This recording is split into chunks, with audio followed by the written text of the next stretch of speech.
Hello नमस्कार साथियों, स्वागत है आपका राव टेक्निकल क्लास के ऑनलाइन प्लेटफॉर्म पे।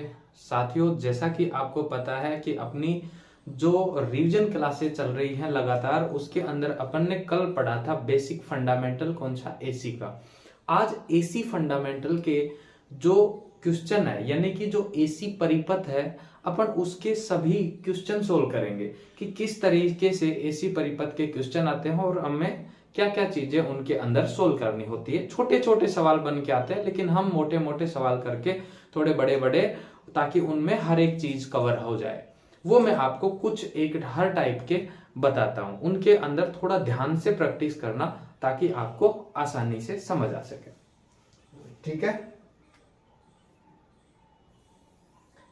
क्या था अपना एसी फंडामेंटल, और उसके अंदर अपन पढ़ रहे हैं एसी परिपथ। देखिए साथियों,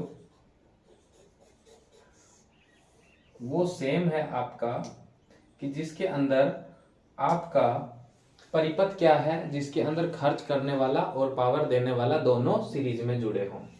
ठीक है, ये एसी का आपका इसके अंदर सप्लाई होगी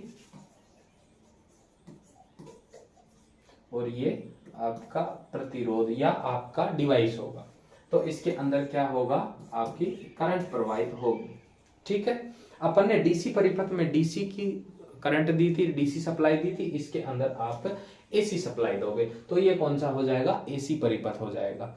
अब इसके अंदर एसी परिपथ में फ्रीक्वेंसी भी होती है, साथ में आपका इसके साथ में क्या होता है, आपका पावर फैक्टर होता है। अब इसके अंदर पावर फैक्टर भी कहां कहां यूज होता है, वो सारी चीजें अपन इसमें कवर करने वाले हैं। देखिए साथियों, परिपथ जो होते हैं इसके अंदर जो लोड होता है वो 3 टाइप का होता है। कितने? 3 टाइप का। पहला कौन सा होता है आपका, रेसिस्टिव। रेसिस्टिव यानी कि प्रतिरोधी, जिसके अंदर केवल प्रतिरोध है, जैसे कि हीटिंग एलिमेंट हो गए, नाइक्रोम हो गया, बल्ब हो गया, ऐसी चीजें।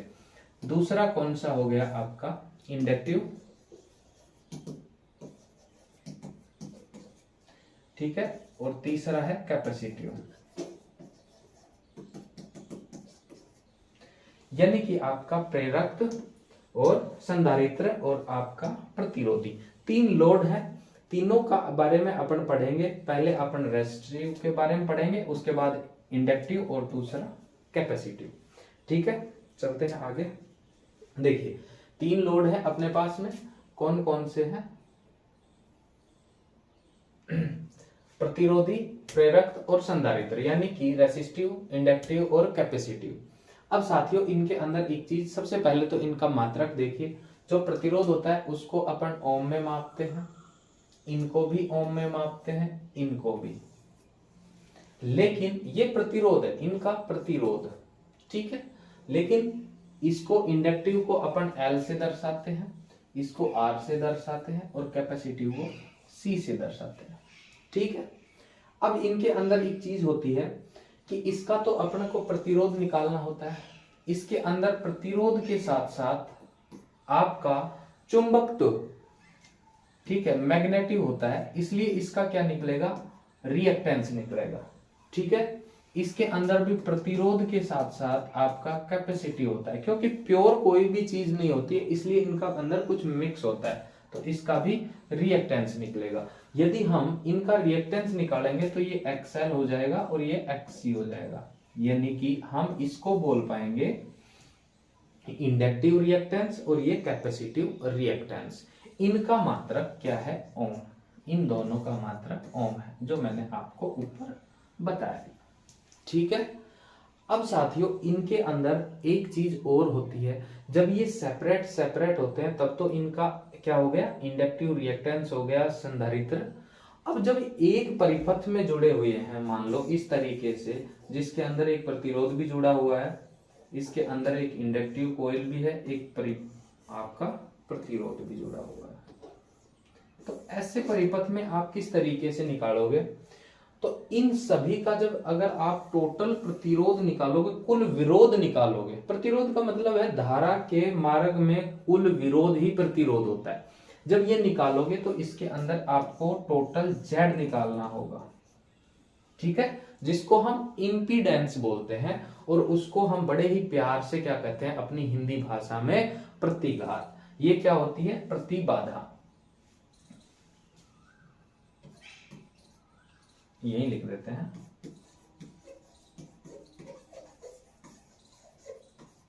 इम्पीडेंस या प्रतिघात।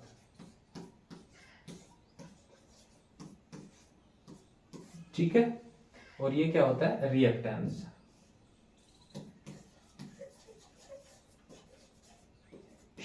रिएक्टेंस यानी कि प्रतिबाधा।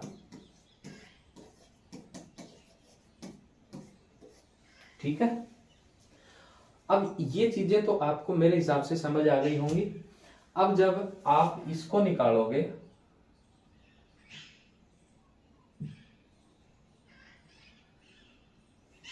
एक्सएल, एक्सएल का फॉर्मूला क्या है?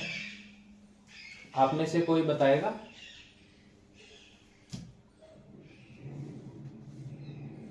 To pi F L. ठीक है, और इसका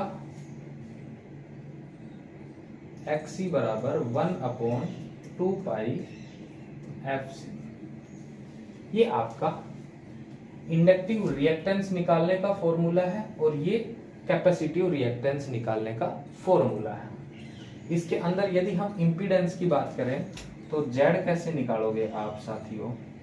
अगर आपको प्रतिरोध के साथ आपको इंडक्टिव या कैपेसिटिव कोई एक चीज दे रखी है, तब थोड़ा अलग तरीके से निकलेगा, है लगभग सेम, बस थोड़ा सा ध्यान रखना।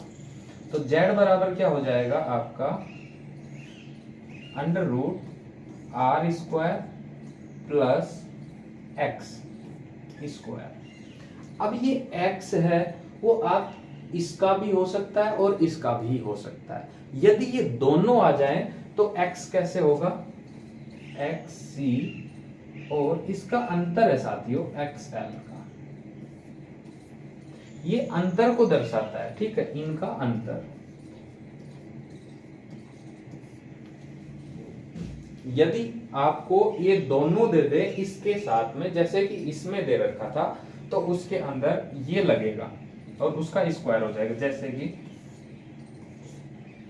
r² प्लस कोष्टक XL, या L इधर हो सकता है या XC उधर हो सकता है, उनका अंतर जो ज्यादा है उसमें से कम होना है,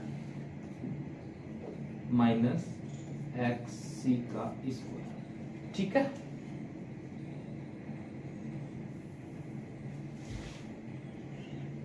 ये अपन एक साइड में कर लेते हैं।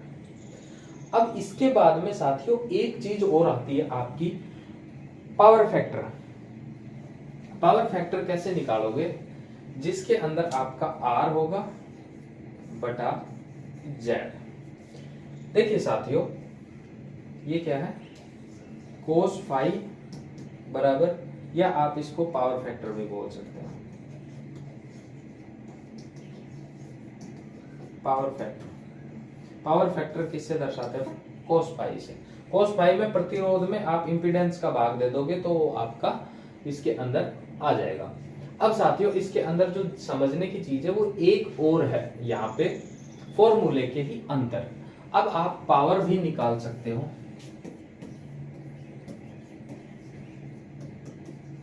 पावर देखिए, सबसे पहले अपन प्रतिरोधी की निकालते हैं। प्रतिरोधी की जब अपन निकाल देंगे तो क्या आ जाएगा? V इंटू पी बराबर V इंटू आई इंटू कोस फाई। जब शुद्ध प्रतिरोधी है तो उसके अंदर आपका मैक्सिमम होगा, यानी कि आपकी कोस फाई की वैल्यू कितनी होगी? देखिए ये आपका इस तरीके से होता है।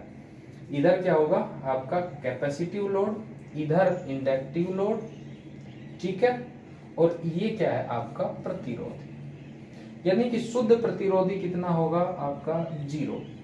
तो आप जब cos 0 की वैल्यू निकालोगे, इसकी cos 0 की, तो वो कितनी आ जाएगी? 1। और जब आप इसको 1 से गुणा करोगे, इसकी जगह आप 1 रखोगे, तो ये 1 इससे करोगे तो उसमें कोई फर्क पड़ेगा?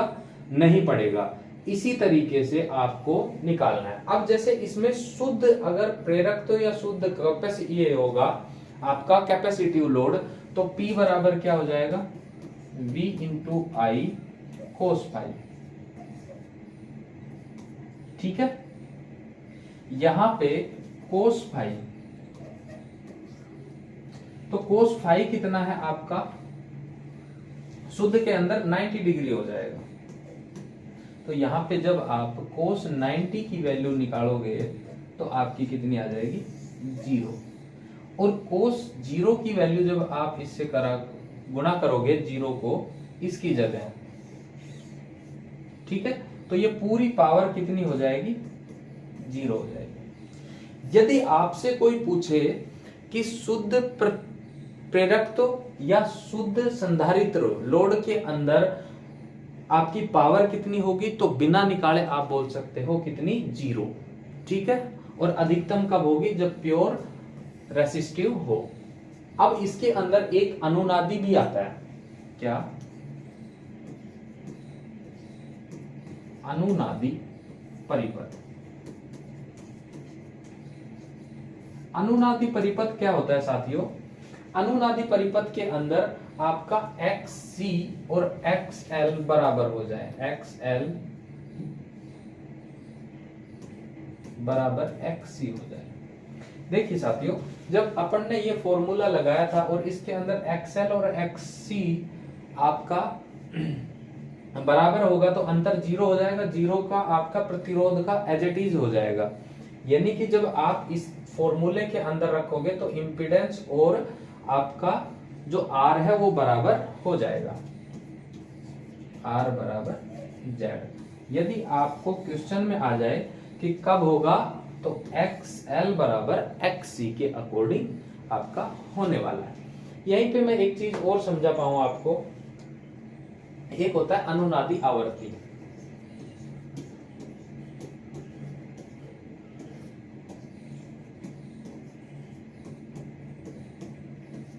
ठीक है, अनुनादी आवर्ती।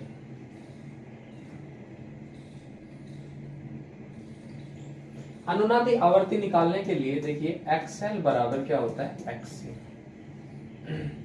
XL क्या होता है, 2 पाई FL बराबर 1/2 पाई FC।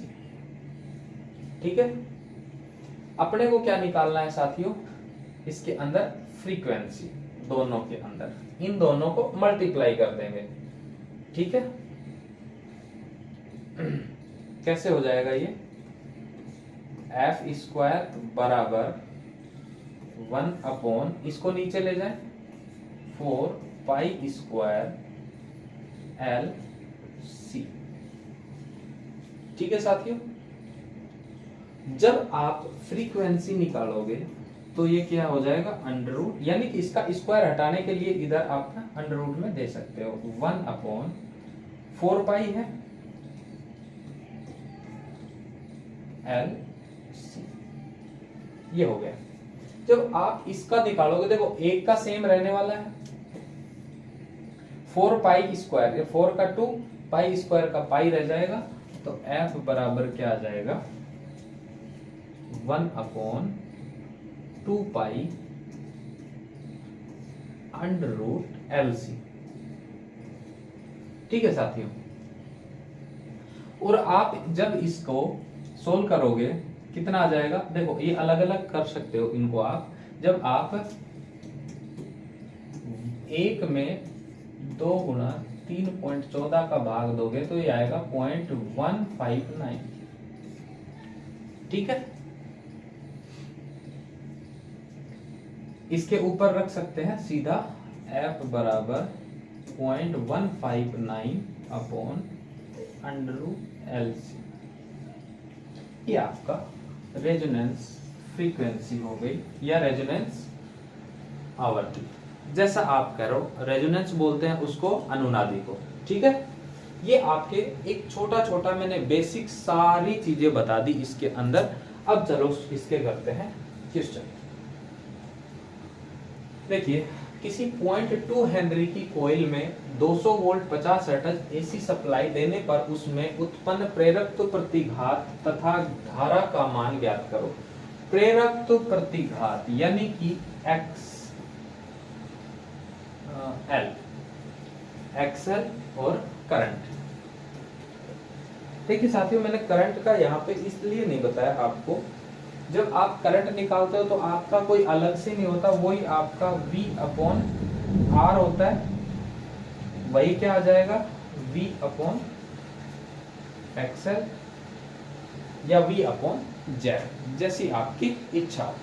ठीक है, निकालो। हेनरी कितनी दे रखी है, 0.2, यानी कि एक्सएल बराबर कितना होगा, 2 पाई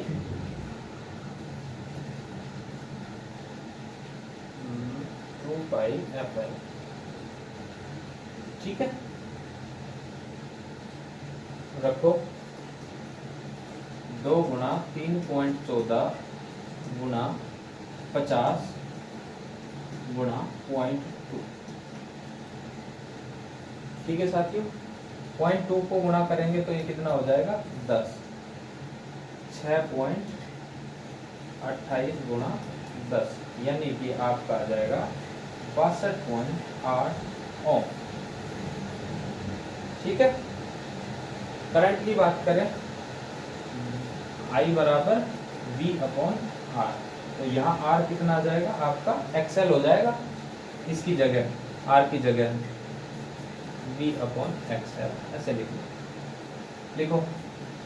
200 के अंदर 62.8 ओम का भाग देते हैं, आपकी करंट निकल के आ जाएगी। और 6 18, ये लगभग आपका 6 18 लगभग 31-32 के समथिंग आ जाएगा, कुछ आगे देख लें, ये आपकी करंट आ जाएगी।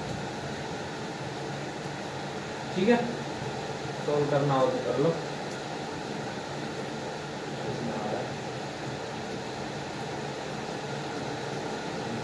Divide by 62.5, sorry 3.2। ठीक है, चले आगे। अगला क्वेश्चन है, किसी शुद्ध इंडक्टिव में 200 वोल्ट 50 हर्ट्ज एसी सप्लाई देने पर कॉइल में प्रवाहित धारा 4 एम्पियर है, तो कॉइल का इंडक्टेंस ज्ञात करो। कॉइल का इंडक्टेंस पूछ रहा है, यानी कि आपका L पूछ रहा है। इसके अंदर एक्सएल बराबर क्या होता है, 2 पाई एफएल। ठीक है, 2 पाई एफएल, तो अपने से पूछ रहा है L का मान, यानी कि ये सारे क्या चली जाएगी, नीचे, ऊपर और नीचे। तो L बराबर क्या हो जाएगा, 2 पाई एफ अपॉन, क्या दे रखा है, सॉरी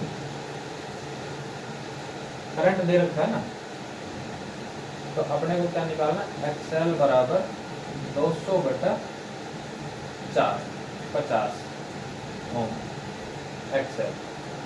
ठीक है, कैसे हुआ, आपको अगर देखना चाहो तो इसमें देखो, I बराबर क्या होता है, V अपॉन एक्सएल, तो एक्सएल बराबर क्या हो जाएगा आपका V अपॉन I।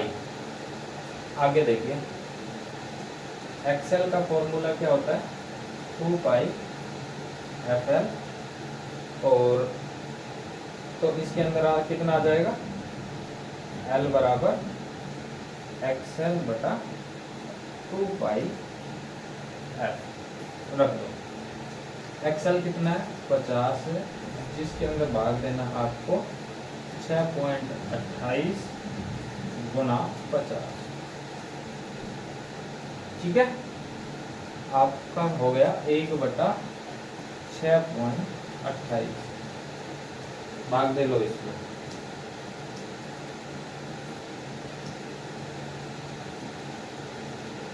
1/6.28, ये आ जाएगा आपका 159। हेनरी।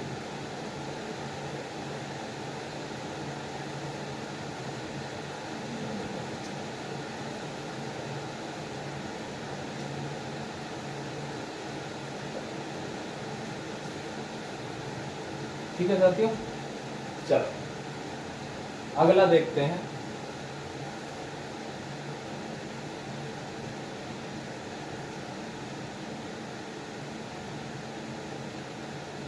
किसी प्योर कैपेसिटिव सर्किट में कैपेसिटिव रिएक्टेंस Xc कितना है आपका 100 ओम है और उसमें 50 हर्ट्ज की सप्लाई दी गई है, तो कैपेसिटर की धारिता क्या होगी, यानी कि इसमें कैपेसिटेंस पूछ रहा है आपसे।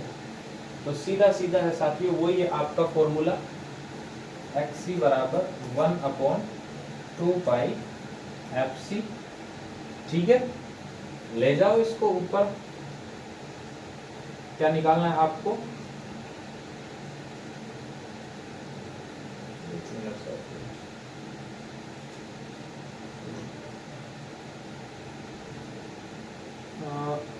कैपेसिटेंस निकालनी है ना।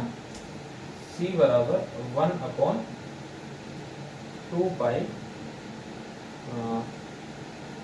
Fxc। ठीक है, निकाल दो। 1/6.28। देखिए साथियों, मैंने इन दोनों को साथ में लिख दिया, 2 गुना 3.14 तो 6.28। ठीक है, गुना 50 हर्ट्ज है गुना 100। ठीक है,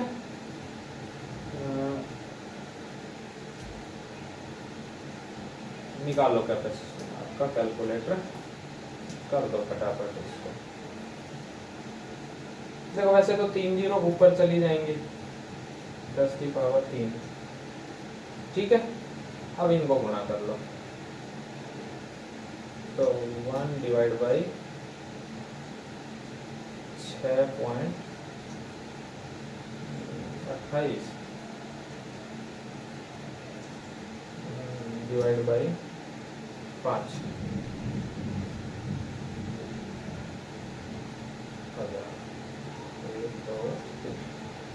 ये लो साथ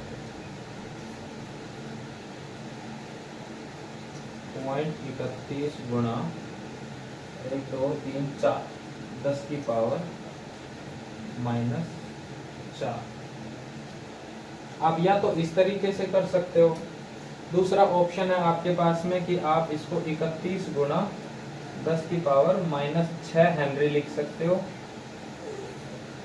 ठीक है, या आप लिख सकते हो इसको, अब इस किसी भी तरीके से आ सकता है। ठीक है, चलो आगे चलते हैं।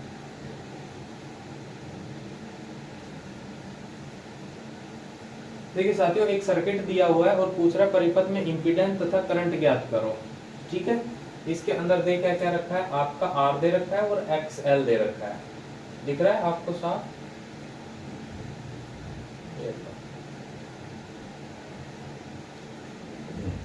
देखिए इंपीडेंस क्या होता है, Z बराबर क्या होता है साथियों, √R² प्लस X²। ठीक है, X सिर्फ इसमें L है, तो R कितना हो जाएगा, 10 का स्क्वायर प्लस 5 का स्क्वायर यानी कि 25 अंडर, और इसका 100 कर देता है सीधा सीधा, छोड़ो क्यों इतनी, 100 प्लस 25 हो गया होगा। ये 10 है, ये 5 है, इनका स्क्वायर दोनों का सीधा सीधा। ठीक है, ये कितना हो गया आपका, Z बराबर 125 का अंडर 125 के सबसे नजदीक कौन सा है, 11 का 121 होता है ना, तो 11 पॉइंट आपका हो जाएगा 18 कर लो, लगभग इतना। ठीक है, आप इसको 2 भी मान सकते हो, इतना तो एवरेज हो सकता है। ज्यादा आपको एग्जैक्ट कब करना है, देखिए साथियों ये भी चीजें कई बार आपको जल्दी निकालने के लिए इसके अंदर क्या होता है ना, आपको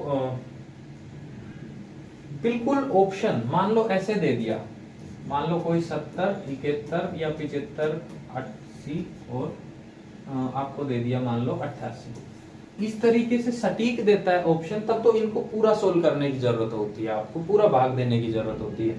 ठीक है, अगर आपको दे दिया 50, 100, 120 या 200 इस तरीके से, तो आपको जरूरत नहीं है कि आप इनको प्रॉपर सोल्व करो। ठीक है साथियों, आपको तो वहां पे जल्दी से जल्दी आंसर देने की कोशिश करनी है, आपको टाइम कम बचेगा। ठीक है, अब क्या ज्ञात करना है, करंट। आई बराबर क्या होता है, V अपॉन जेड। V कितना है आपका 200। 200 के अंदर आप भाग दे दो किसका, 11.18 का।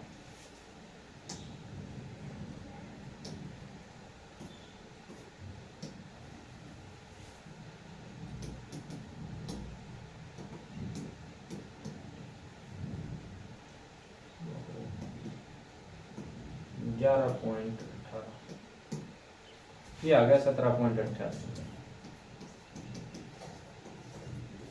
ये लो सर, ठीक है, आपकी करंट है यानी कि एम्पियर।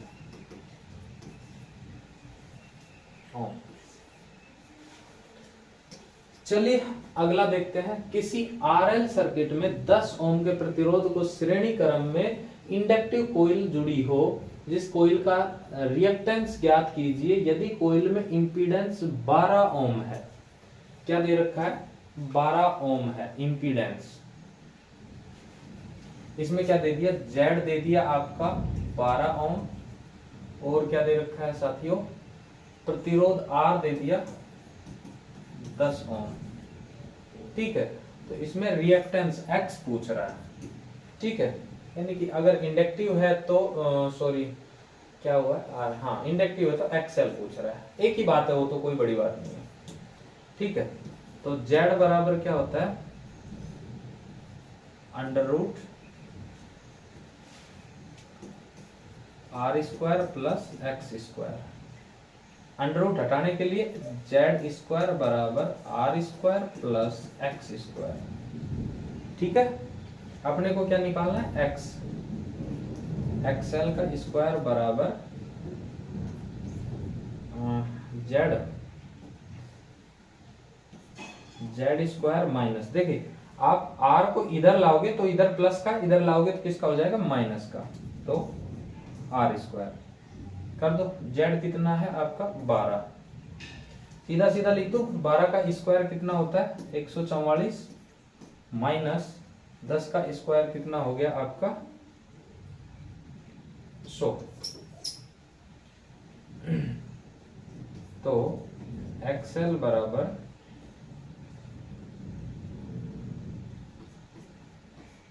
एक्सएल का स्क्वायर 44, तो एक्सएल यहां स्क्वायर है, एक्सएल निकालने के लिए 44 का रूट कर दो। 44 का रूट कितना हो जाएगा आपका 36, 749, 6 और 7 के बीच में है, यानी कि माइनस कितना कम है 6,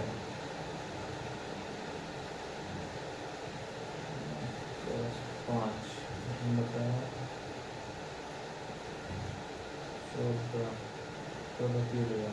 3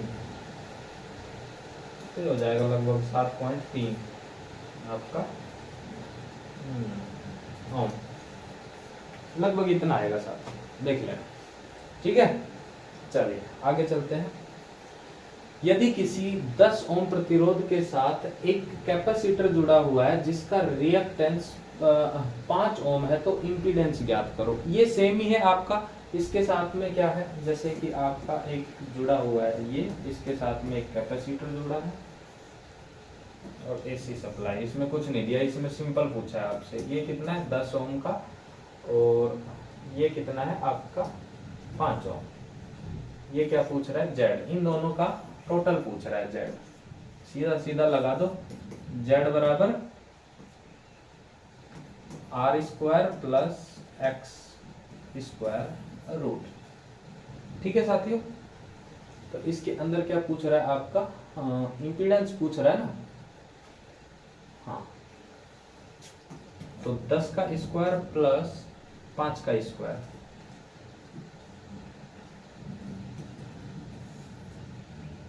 ये कितना हो जाएगा 100 प्लस 25 यानी कि 125 जेड बराबर। तो वही अपन देखा था उस टाइम पे 11 11 21 पॉइंट लगभग 2 या आप लिख सकते हो 1 8 9 के समथिंग है ये। ठीक है साथियों, तो जो भी आपको अच्छा लगे वो लिख देना। तो 11.2 कर देना या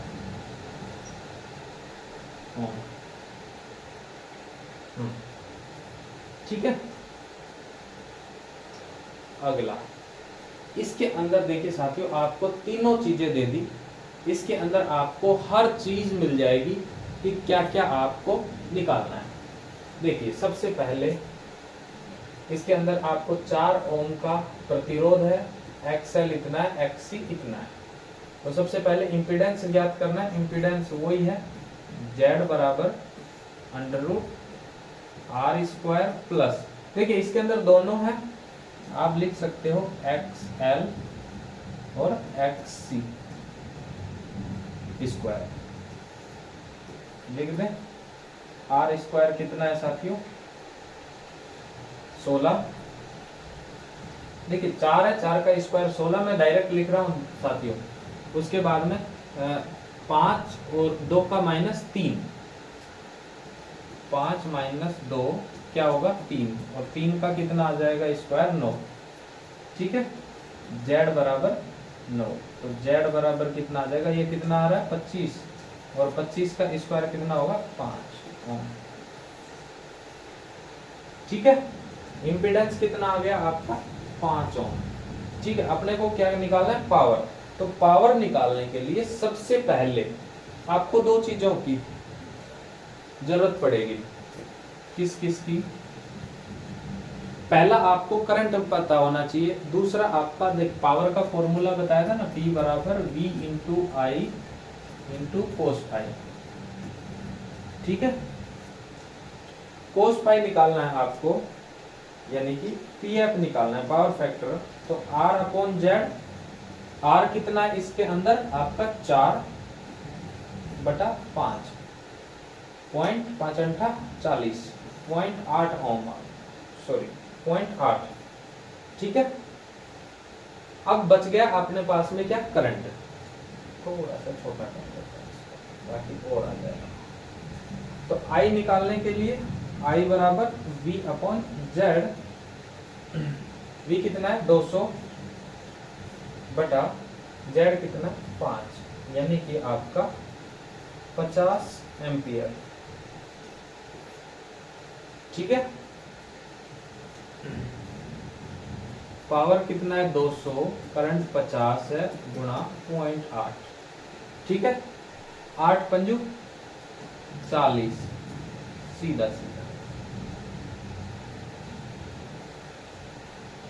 और 8 4 दूनी 8, 8000 वाट। ठीक है, तो ये हो जाएगा 8 किलो वाट, जो भी आपका आंसर है। ठीक है साथियों, ये हो गए आपके इसके कुछ क्वेश्चंस थे। इसके अलावा मेरे हिसाब से तो सफिशिएंट है, अगर फिर भी कुछ रह गया हो तो आप लोग देख लेना। ठीक है साथियों, बाकी जो ये चीजें हैं ना, ये आपसे नॉर्मली सीधा सीधा ये चीजें पूछ लेगा आपको। पावर फैक्टर का फॉर्मूला बताओ, करंट का बताओ, एक्सएल बताओ, एक्ससी बताओ, ये बहुत बार पूछा गया है। ठीक है, मिलते हैं अगली क्लास में। धन्यवाद साथियों।